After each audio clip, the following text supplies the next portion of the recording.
I speak to you in the name of the Father, and of the Son, and of the Holy Spirit. Amen.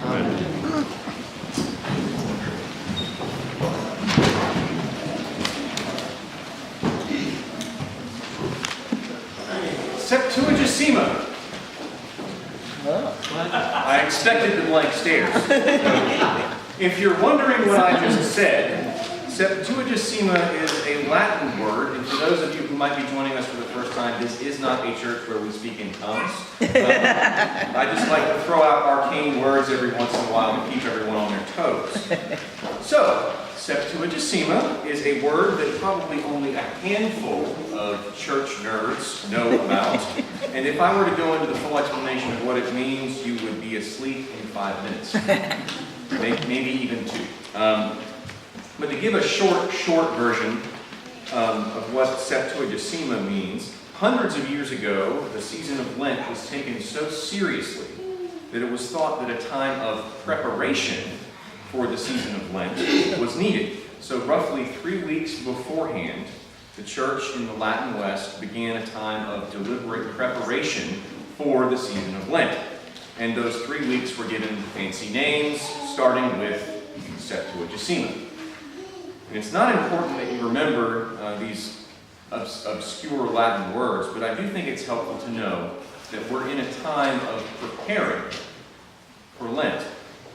Because knowing that we're in a time of preparing for Lent can give us some insight into why the gospel lessons from this Sunday and last Sunday contain some of Jesus' most challenging teachings. What we hear in this time of preparation for Lent is meant to help us to think about how we can get the most out of the Lenten season and how we can be better disciples. So we're now about 10 days from the start of Lent. And if you haven't given much thought to what you want your Lenten discipline to be, today is a great reminder of one discipline that you might pay special attention to during Lent. The discipline of love. Because that's what's at the heart of Jesus' teaching about loving our enemies. Now, I do want to be clear. Even though what Jesus says about loving our enemies and praying for those who abuse us is challenging, I do not and I cannot believe that the challenge has to do with weak resignation in the face of evil or turning a blind eye to injustice. And it's worth pointing out that these teachings have been used in the past to justify all sorts of abuse and to silence the voices of those who have been victimized. And that's wrong. I do not believe that Jesus challenges his followers to strive to be the kind of people that others are willing to see as willing victims who can easily be taken advantage of. That's not what the gospel is about. The challenge of Jesus' teaching has to do with our usual way of responding to the reality of strife and conflict in the world. I think most of us would have to admit that when someone hurts us or insults us, our immediate instinct is to return the hurt. If you make me suffer, I want to make you suffer in return. That's the sort of basic desire. You might even say that it's in our human nature to want to retaliate when someone hurts us. Only it rarely ever stops there. We want to pay back with interest. If you insult me, I want to punch you out. If you scratch my car door, I want to slash your tires. If you break into my house, I want to burn your house to the ground. If you steal my identity, I want to erase yours. It's not a natural human instinct just to return evil for evil. The instinct usually involves returning a greater evil for evil. And the truly sad thing is that there's often a sort of twisted joy that we get out of retaliation. Germans even have a fun word for it, Schadenfreude, which means the joy or rejoicing over the suffering of another. So it's not just that we struggle with the temptation to hurt others far more than they hurt us. We also struggle with the temptation of finding enjoyment in inflicting suffering on others when they hurt us. problem is that the instinct to retaliate can only ever bring us more suffering. Because all it does is it leads to a cycle of violence that inevitably spirals out of control. And if you look at the world around us, there's plenty of evidence to suggest that the normal state of affairs involves being perpetually caught up in this cycle of violence and suffering.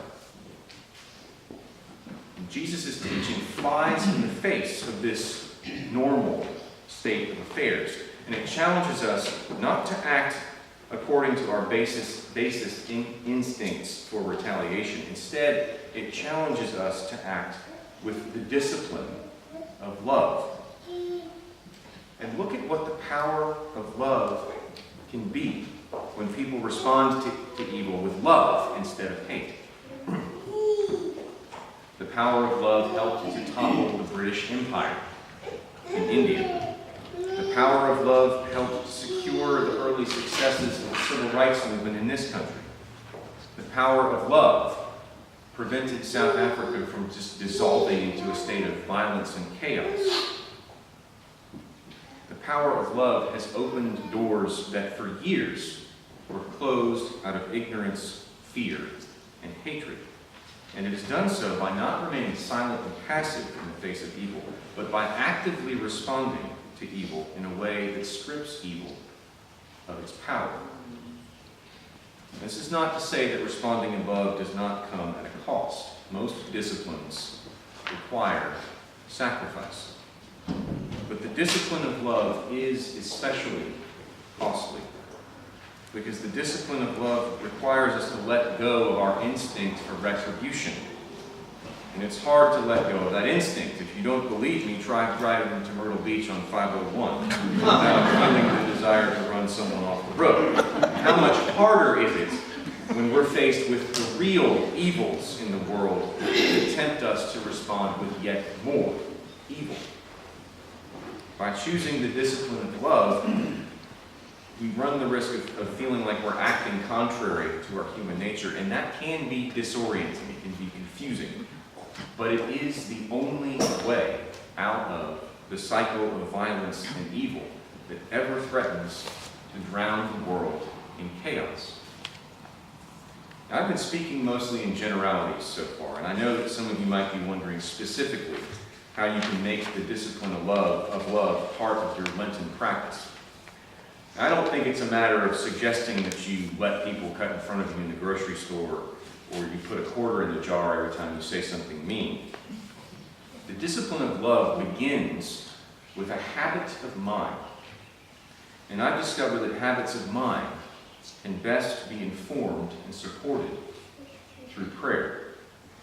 And so I will leave you with a prayer that I have found helpful in cultivating the discipline of love. And if you decide to make it a part of your Lenten discipline, I think that you might find it helpful too. It can be found on page 815 of the Book of Common Prayer. And perhaps the words of this prayer might come to mind whenever you feel the need to respond evil for evil. Instead, respond this way. O God, you made us in your own image and redeemed us through Jesus, your Son. Look with compassion on the whole human family. Take away the arrogance and hatred which infect our hearts. Break down the walls that separate us. Unite us in the bonds of love. And work through our struggle and confusion to accomplish your purposes on earth, that in your good time all nations and races may serve you in harmony around your heavenly throne. Through Jesus Christ our Lord.